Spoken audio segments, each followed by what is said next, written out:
ചോദ്യം നിങ്ങൾ ഈ ഒരു സമയത്തൊട്ടും എക്സ്പെക്റ്റ് ചെയ്യാത്തൊരു ചോദ്യമായിരിക്കും അല്ലേ. അതായത് നിങ്ങളുടെ +1 എങ്ങനെ ഉണ്ടായിരുന്നു എന്നുള്ളത്. അപ്പോൾ കഴിഞ്ഞ ദിവസം നമ്മുടെ +2ൻ്റെ റിസൾട്ടൊക്കെ വരുന്നു എന്ന് പറഞ്ഞപ്പോൾ കുറേ മക്കൾ അതിനിടയിൽ ചോദിക്കുന്നുണ്ടായിരുന്നു +1ൻ്റെ അപ്ഡേറ്റ് എന്താണെന്നുള്ളത്.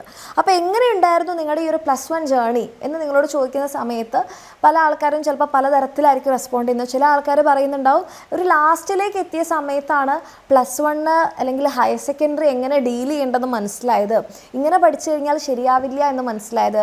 തുടക്കത്തിലേ പഠിക്കണം എന്ന് എല്ലാ ടീച്ചേഴ്സും ഒരേപോലെ ഒരേ സ്വരത്തിൽ ഉറപ്പിച്ച് പറഞ്ഞിട്ടും അത് ശ്രദ്ധിക്കാതെ പോയതിൻ്റെ വിഷമങ്ങൾ നിങ്ങളുടെ എക്സാം ഹാളിൽ എത്തിയപ്പോഴായിരിക്കും മനസ്സിലായത്. ലാസ്റ്റ് മിനിറ്റുള്ള യൂട്യൂബ് ലൈവുകൾ മാത്രം ആശ്രയിച്ചിരുന്നപ്പോൾ നിങ്ങളുടെ എക്സാം ഹാളിൽ എത്തിയിട്ട് പഠിച്ച കാര്യങ്ങൾ ഓർത്തെടുക്കാൻ വേണ്ടി പറ്റാത്ത മക്കളുണ്ടായിട്ടുണ്ടാവും. ആ ഓർമ്മ വന്നിട്ട് പോലും അത് എഴുതി ഫലിപ്പിക്കാൻ വേണ്ടി പറ്റാതെ പോയ മക്കളുണ്ടാവും. അങ്ങനെ കുറേ കാര്യങ്ങൾ. പക്ഷേ കുറച്ച് പേര് പറയുന്നുണ്ടാകും നല്ല പോലെ പോയി, നമ്മൾ ഫസ്റ്റ് തന്നെ പഠിച്ചതുകൊണ്ട് ആ ഒരു ഫ്ലോയിൽ പോയതുകൊണ്ട് നല്ല പോലെ പോയി എന്ന് പറയുന്നുണ്ടാവും. പക്ഷേ എന്തായാലും നമുക്ക് ഈ കഴിഞ്ഞ കാര്യങ്ങളെക്കുറിച്ച് കൂടുതൽ പറഞ്ഞിട്ട് കാര്യമില്ല. ഇനി എൻ്റെ കുട്ടികളെല്ലാവരും പോകാൻ വേണ്ടി പോകുന്നത് എങ്ങോട്ടേക്കാണ്? നിങ്ങളുടെ ജേർണി എന്ന് പറയുന്നത് ഇനി +2ലേക്കാണ്. അപ്പോൾ +2 എന്ന് പറയുന്നത് പേടിപ്പിക്കാൻ വേണ്ടി പറയുന്നതല്ല.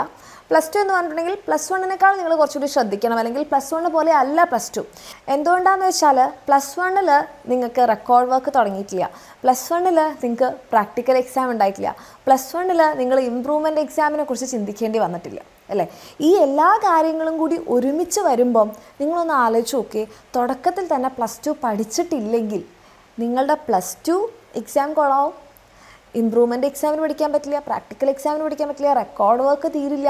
ഇതെല്ലാം കൂടെ ആയിട്ടുള്ളൊരു സ്ട്രെസ്സ് നിങ്ങൾ വിചാരിക്കുന്നതിലും കൂടുതലായിരിക്കും. ഇത് മിസ്സ് ഇപ്പോൾ പറയുന്നത് നിങ്ങൾക്ക് അയ്യോ മിസ്സ് വെറുതെ പറയണം, എപ്പോഴും പറയുന്നതല്ലേ, ടീച്ചേഴ്സ് അങ്ങനെ പറയുള്ളൂ, അങ്ങനെ നിങ്ങൾക്ക് തോന്നുകയാണെങ്കിൽ നിങ്ങളുടെ കസിൻസോ നിങ്ങളുടെ ചേട്ടന്മാരോ ചേച്ചിമാരോ സീനിയേഴ്സോ അവരോടൊന്ന് ചോദിച്ചു നോക്കൂ എങ്ങനെ ഉണ്ടായിരുന്നു അവരുടെ +2 ജേർണി. അത് നേരത്തെ തുടങ്ങിയിട്ടുണ്ടെങ്കിൽ എന്തൊക്കെ ബെനിഫിറ്റ്സ് അവർക്ക് കിട്ടിയിട്ടുണ്ട്, അത് നേരത്തെ തുടങ്ങിയിട്ടില്ലെങ്കിൽ എന്തൊക്കെ അപകടങ്ങളിലേക്ക് എത്തിച്ചെല്ലാം എന്നുള്ളത് നിങ്ങളൊന്ന് ചോദിച്ചു നോക്കിയാൽ തന്നെ നിങ്ങൾക്ക് മനസ്സിലാവും. കാരണം നിങ്ങൾ ഐഡിയലി പറയുകയാണെന്നുണ്ടെങ്കിൽ നിങ്ങളുടെ +2 സിലബസ് നിങ്ങൾ ഏകദേശം ഡിസംബറോട് കൂടി തന്നെ തീർത്തിരിക്കണം. കമ്പൽസറി ആയിട്ട് നിങ്ങളുടെ +2 സിലബസ് നിങ്ങൾ ഡിസംബറോട് കൂടി തീർത്തിരിക്കണം. കാരണം അതിനുശേഷം നിങ്ങൾക്ക് റെക്കോർഡ് വർക്ക്സും കാര്യങ്ങളൊക്കെ ആവും. ജനുവരി അങ്ങനെ ബിസി ആവും. നിങ്ങൾക്ക് ജനുവരിയോട് കൂടി തന്നെ നിങ്ങളുടെ പ്രാക്ടിക്കൽ എക്സാമും കാര്യങ്ങളൊക്കെ ഇങ്ങനെ തുടങ്ങും. ആൻഡ് ഫെബ്രുവരിയോട് കൂടി നിങ്ങളുടെ മോഡൽ എക്സാം ഉണ്ടാകും. മാർച്ചിൽ നിങ്ങളുടെ പബ്ലിക് എക്സാം ഉണ്ടാകും. ജനുവരിയോട് കൂടി തന്നെ നിങ്ങളുടെ പ്രാക്ടിക്കൽ എക്സാം മിക്കവാറും കംപ്ലീറ്റ് ആവും. അപ്പം ഈ കാര്യങ്ങളെല്ലാം നിങ്ങൾക്ക് ഒരുമിച്ച് മാനേജ് ചെയ്യുക എന്നുള്ളത് പോസിബിൾ അല്ല. ഇതിൻ്റെ കൂടെ നിങ്ങൾ +2 കൂടെ പഠിച്ചിട്ടില്ലെങ്കിൽ നിങ്ങൾക്ക് അപ്പോൾ ആ സമയത്ത് പോയിരുന്ന് പഠിക്കാൻ പറ്റില്ല. അപ്പോൾ നിങ്ങൾ ശ്രദ്ധിക്കുകയാണെങ്കിൽ നിങ്ങളിപ്പോൾ ക്ലാസ്സൊക്കെ തുടങ്ങുന്നത് ഇപ്പോൾ സപ്പോസ് മെയ്യിൽ തുടങ്ങുകയെന്ന് കരുതാം.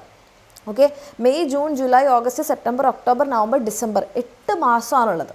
ഓക്കെ, ചില സ്കൂളുകളിൽ മെയ്യിൽ തുടങ്ങും, ചില സ്കൂളിൽ ജൂണിലായിരിക്കും തുടങ്ങുന്നത്. അപ്പോൾ അങ്ങനെ ആകുമ്പോൾ നമുക്ക് 7 മാസമായിട്ട് ചുരുങ്ങി.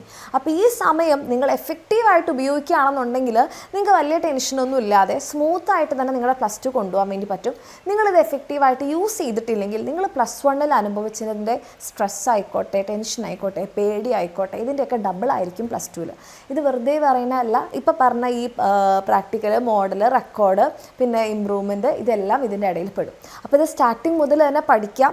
അത് നിങ്ങൾക്ക് ഏറ്റവും കൺവീനിയൻ്റ് ആയിട്ടുള്ളൊരു സ്ഥലത്ത്, നിങ്ങൾക്ക് ഏറ്റവും നന്നായിട്ട് കോൺസെപ്റ്റ് മനസ്സിലാക്കി പഠിക്കാൻ പറ്റുന്ന സ്ഥലത്ത്, നിങ്ങൾക്ക് ഏറ്റവും നന്നായിട്ട് പറഞ്ഞ സമയത്ത് സിലബസ് കംപ്ലീറ്റ് ചെയ്യാൻ പറ്റുന്നൊരു സ്ഥലത്ത്, നിങ്ങളെ ഏറ്റവും നന്നായിട്ട് നിങ്ങളുടെ ഇപ്പോൾ കോൺസെപ്റ്റ് മനസ്സിലാക്കുന്ന മാത്രമല്ല ക്വസ്റ്റ്യൻസ് പ്രാക്ടീസ് ചെയ്യുന്നതിലായിക്കോട്ടെ, എക്സാംസ് അറ്റൻഡ് ചെയ്യുന്നതായിക്കോട്ടെ, ഇതിൽ ശ്രദ്ധിക്കുന്ന സ്ഥലത്ത്, ഇങ്ങനൊരു സ്ഥലം നിങ്ങൾ പഠിക്കാം. അത് നിങ്ങൾക്ക് എക്സാമിനറാണ് ചോയ്സെങ്കിൽ, നിങ്ങളുടെ മുന്നിൽ ഒത്തിരി ചോയ്സുകളുണ്ട്, ഒത്തിരി ഓപ്ഷൻസ് ഉണ്ട്, അതിൽ ഏതും നിങ്ങൾ ചൂസ് ചെയ്യാം. പക്ഷേ ഒരൊറ്റ കാര്യം മിസ് കമ്പൽസറി ആയിട്ട് പറയുന്നു, സ്റ്റാർട്ടിങ് മുതൽ തന്നെ പഠിക്കണം. അതിൽ എക്സാമിനറാണ് നിങ്ങളുടെ ചോയ്സെങ്കിൽ, ഞങ്ങളുടെ കൂടെയാണ് നിങ്ങൾ പഠിക്കാൻ ആഗ്രഹിക്കുന്നതെങ്കിൽ, മിസ്സും അലൻ സാറിൻ്റെ ഒക്കെ കൂടെയാണ് നിങ്ങൾ പഠിക്കാൻ ആഗ്രഹിക്കുന്നതെങ്കിൽ നിങ്ങൾക്ക് നമ്മുടെ ഒരേ ബാച്ചിൽ ജോയിൻ ചെയ്യാം. 26-നാണ് നമ്മുടെ ബാച്ച് സ്റ്റാർട്ട് ചെയ്യുന്നത്.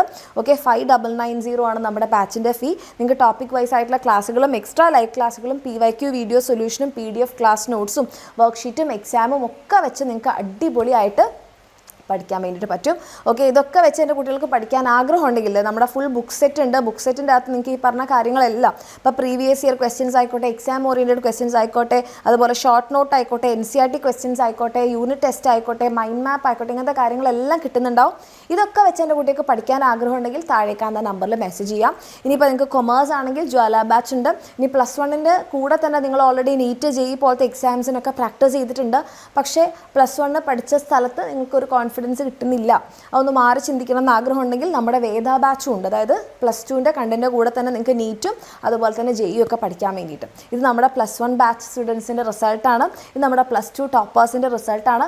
അപ്പോൾ ഇതേപോലത്തെ റിസൾട്ട് ഓറിയൻറ്റഡ് ആയിട്ടുള്ള ഒരു സ്ഥലത്ത് തന്നെ പഠിച്ച് നിങ്ങളുടെ കാര്യങ്ങൾ വിചാരിക്കുന്നത് പോലെ തന്നെ തീർത്ത് നിങ്ങൾക്ക് +2 സ്മൂത്തായിട്ട്, നിങ്ങളുടെ സ്കൂൾ ലൈഫിലെ ലാസ്റ്റ് കാര്യമാണ് അല്ലേ, അത് സ്മൂത്തായിട്ട് പോകണമെന്ന് ആഗ്രഹം ഉണ്ടെങ്കിൽ നമ്മുടെ ബാച്ചിൽ അഡ്മിഷൻ എടുക്കാം. അത്രേ ഉള്ളൂ. All the best.